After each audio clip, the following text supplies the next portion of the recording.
ओम शांति। 7 जून 2023 आशो बाबा के मधुर महावाक्य। मीठे बच्चे, तुम्हें देह सहित इस सारी पुरानी दुनिया का त्याग करना है, क्योंकि तुम्हें गाइड द्वारा सच्चा रास्ता मिल गया है। प्रश्न है, ईश्वरीय प्लान के अनुसार किस कर्तव्य में कल्याण समाया हुआ है? उत्तर है, यह महाविनाश का जो कर्तव्य है, जिसमें सारी बेहद की पुरानी दुनिया खत्म होनी है, इसमें कल्याण समाया हुआ है। मनुष्य समझते यह बहुत बड़ा अकल्याण है, लेकिन बाप कहते, मैंने यह ज्ञान यज्ञ जो रचा है, इसमें सारी पुरानी दुनिया की आहुति पड़ेगी, फिर नई दुनिया आएगी। गीत है ओम नमः शिवाय। ओम शांति। बच्चों ने गीत सुना, यह महिमा किसकी थी? तो माता पिता अर्थात परम पिता परमात्मा की महिमा। ऊंचे से ऊंच भगवान, वही है ऊंचे से ऊंच गॉड फादर। ईश्वर को फादर कहा जाता। किसका फादर? सारी मनुष्य सृष्टि का फादर। वह है बेहद का बाप।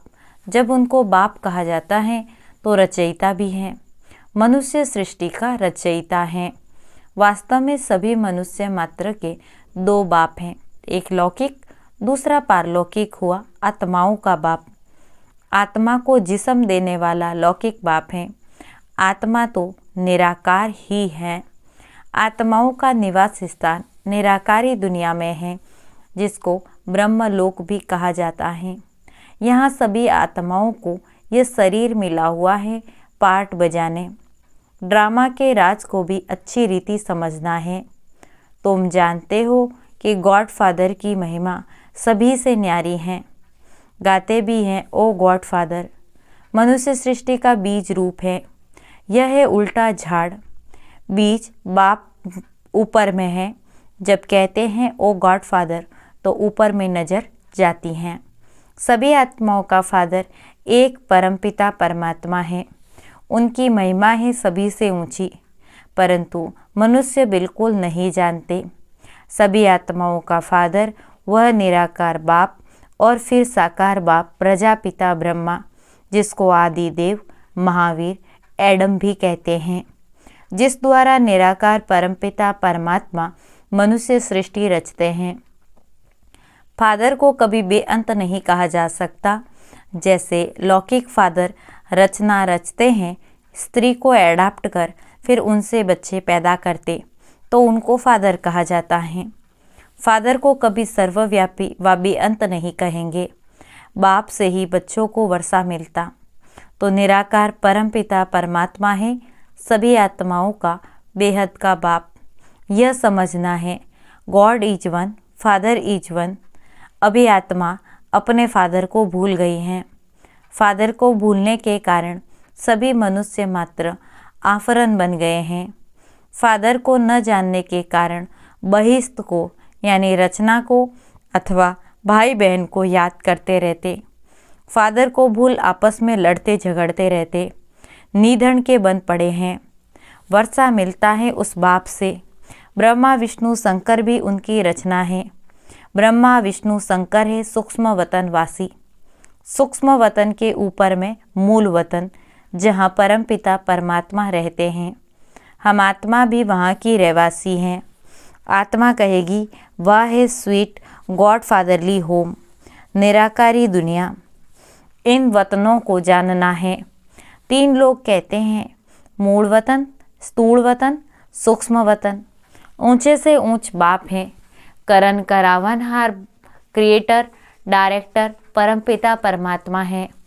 पहले ब्रह्मा विष्णु शंकर को क्रिएट करते, फिर ब्रह्मा द्वारा ब्रह्मा मुख वंशावली ब्रह्मा कुमार और कुमारियों को एडाप्ट करते हैं।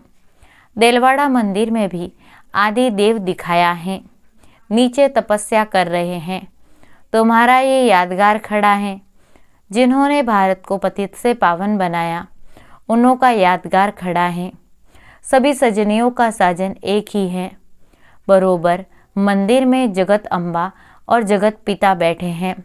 राजयोग की तपस्या कर रहे हैं। भगवानुवाच, मैं ब्रह्मा तन द्वारा बैठ तुमको राजयोग सिखलाता हूँ। जगत अम्बा भी हैं, प्रजापिता ब्रह्मा भी हैं और ब्रह्मा कुमार कुमारियाँ भी हैं, अधर कुमारियाँ भी हैं। मंदिर वाले खुद नहीं जानते कि कुमारियाँ कौन और अधर कुमारियाँ कौन हैं। जरूर जगदम्बा जगत पिता के बच्चे होंगे। उन सबको बैठ राजयोग सिखाते हैं। पहले पहले ब्रह्मा को कैसे रचते वह भी बताते हैं। साधारण तन में वानप्रस्थ अवस्था में प्रवेश करता हूँ तो यह आदि देव हुआ ना। प्रजापिता ब्रह्मा जिसको महावीर कहते हैं वह किसका बच्चा है। बाप बैठ समझाते हैं कि मैं इस ब्रह्मा तन में प्रवेश करता हूँ, मेरा नाम है शिव। ऐसे नहीं, बाबा आते ही नहीं हैं। गाया हुआ है ना, यदा यदा ही धर्मस्य ग्लानिर्भवति भारता। इस समय यह है ही पतित दुनिया। पावन दुनिया कैसे बनती यह समझना चाहिए। बाबा समझाते हैं मैं ही सदगति दाता हूँ। गंगा नदी को गति सदगति दाता नहीं कह सकते। पतित पावन परम पिता परमात्मा ही हैं। वे हेवनली गॉड फादर ही स्वर्ग की स्थापना करते हैं। जबकि उनकी संतान है तो फिर क्यों नहीं गॉड फादर से स्वर्ग का वर्षा मिलना चाहिए। समझ की बात है ना। देलवाड़ा मंदिर में भी पूरा यादगार है। नीचे तपस्या में बैठे हैं, ऊपर में स्वर्ग का यादगार है। देवी देवताएं भारत में ही थे। जरूर बाप आते हैं पतितों को पावन बनाने। कहते हैं मैं कलप कलप कलप के संगम युगे आता हूँ। संगम युग है ऑस्पिशियस युग, जबकि कलयुग के अंत में मैं आकर सतयुग की स्थापना करता हूँ। यह बाप बैठ समझाते हैं। वह जन्म मरण रहित थे। मनुष्य को भगवान नहीं कहा जा सकता। मनुष्य तो 84 जन्म लेते हैं। तुम बच्चे जानते हो यह है मृत्यु लोक। सत्य को कहा जाता है अमर लोक। यह है रौरव नरक। मनुष्य मात्र सब एक दो को काटते रहते हैं। भारत ही पावन था जिसमें देवी देवताएं राज्य करते थे।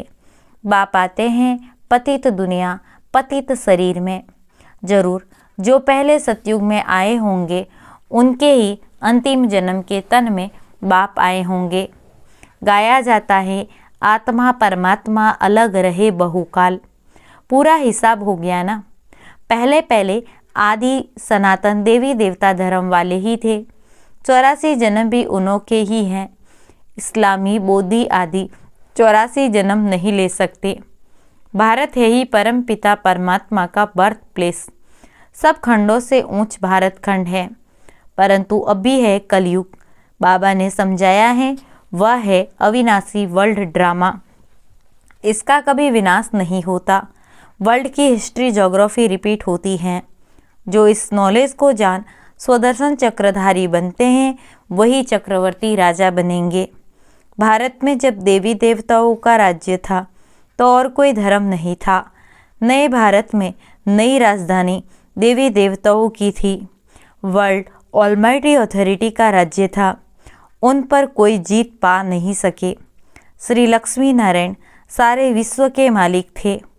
उन्हों को विश्व का मालिक बनाने वाला जरूर विश्व का रचयिता ही होगा। वह है परमपिता परमात्मा गॉड फादर। इस समय देवी देवताओं का नाम निशान नहीं है। देवी देवताओं के सिर्फ चित्र हैं, परंतु उनके ऑक्यूपेशन को कोई नहीं जानते। इस समय गवर्नमेंट में भी कोई ताकत नहीं रही। अपने धर्म का पता नहीं है। कहा जाता है रिलीजन इज माइट। रिलीजन स्थापन करने वाला है बाप। उनको ही सर्वशक्तिमान कहा जाता। गॉड फादर फादर भी हैं, फिर उनको नॉलेजफुल भी कहा जाता तो टीचर भी हैं। फिर उनको पतित पावन कहा जाता है तो सतगुरु भी हैं। उनका कोई फादर नहीं, वह है सुप्रीम फादर सुप्रीम टीचर, क्योंकि नॉलेजफुल है। और कोई भी मनुष्य ड्रामा के आदि मध्य अंत की नॉलेज नहीं जानते। सदगति दाता भी सबका वह एक ही है। उनका कोई गुरु नहीं है। वही बेहद का बाप, बेहद का टीचर और बेहद का सतगुरु हैं। बाबा समझाते हैं भारत अब कंगाल पतित हैं। पतित बनाती है माया रावण। अभी भारत आसुरी राजस्थान है। सतयुग में देवी राजस्थान था, जिसको स्वर्ग व हेवन कहा जाता है।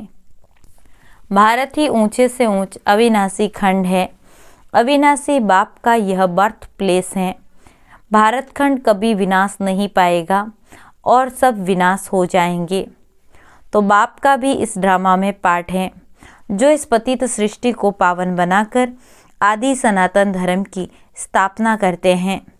शंकर द्वारा अनेक धर्मों का विनाश, यह विनाश कोई अकल्याणकारी नहीं है। यह है रुद्र ज्ञान यज्ञ, जिससे विनाश ज्वाला प्रज्वलित होती है।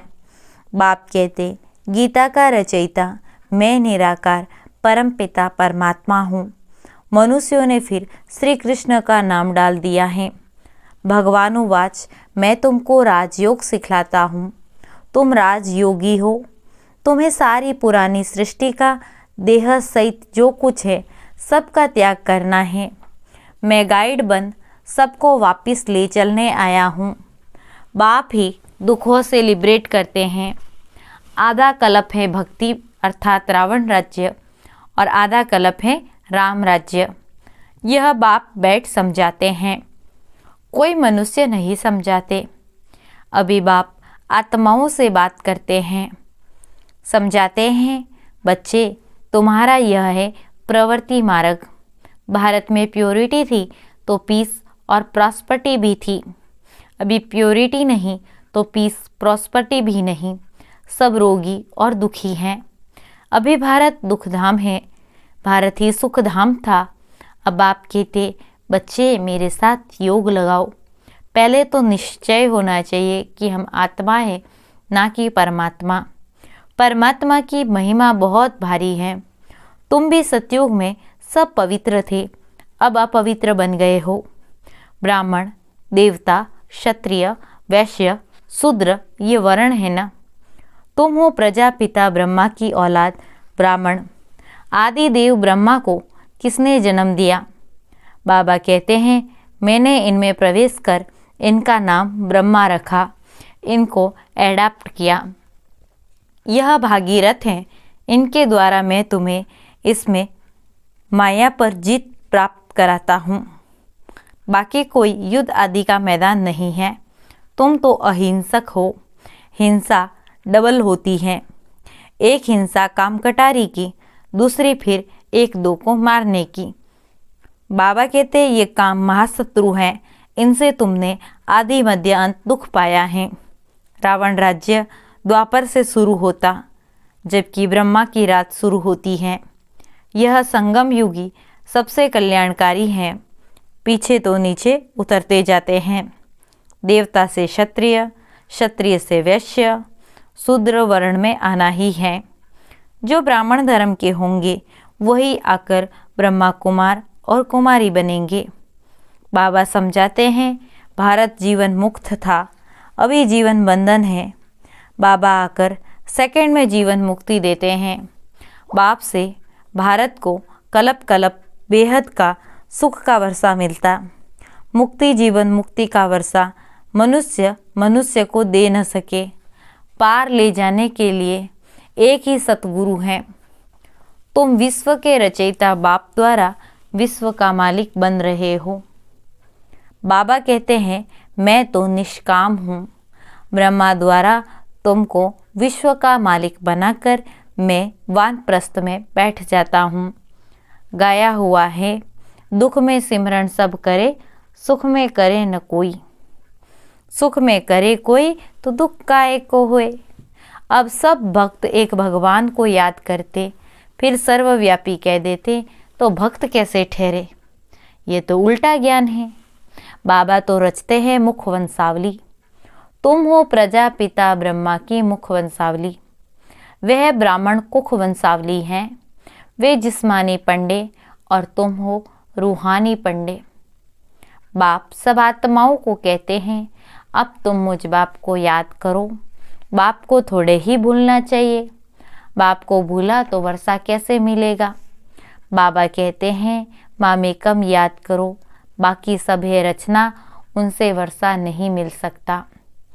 अच्छा, मीठे मीठे सिकिलदे बच्चों प्रति मात पिता बाप दादा का याद प्यार और गुड मॉर्निंग। रूहानी बाप की रूहानी बच्चों को नमस्ते। हम रूहानी बच्चों की रूहानी बाप दादा को याद प्यार, गुड मॉर्निंग और नमस्ते। धारणा के लिए मुख्य सार। पहला पॉइंट, ड्रामा के राज को अच्छी रीति जानकर पाठ बजाना है। अभी हम धनी बाप के बने हैं, कब आपस में लड़ना झगड़ना नहीं है। दूसरा पॉइंट, बाप गाइड बन सबको लेने आया है। अब देह सहित सब कुछ भूल बाबा को याद करना है। वरदान, मेरा बाबा इस संकल्प द्वारा हर कदम में मदद का अनुभव करने वाले निश्चय बुद्धि भव।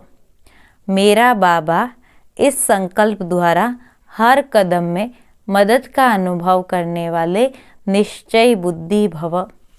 विस्तार है, ड्रामा अनुसार जो पक्के निश्चय बुद्धि हैं, दिल में संकल्प कर लेते कि मेरा बाप और मैं बाप का, तो ऐसे बच्चों को स्वतः मदद मिलती।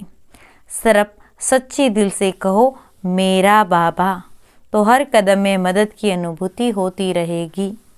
जिन बच्चों का एक बाप के साथ अटूट प्यार है, उन्हें कोई भी बात रोक नहीं सकती। बाप का प्यार सब बातों से पार करा देता है, वे उड़ते रहते हैं। स्लोगन है, सदा बाबा की लाइट माइट के अंदर रहो तो माया आपके आगे ठहर नहीं सकती। सदा बाप दादा की लाइट माइट के अंदर रहो तो माया आपके आगे ठहर नहीं सकती। ओम शांति।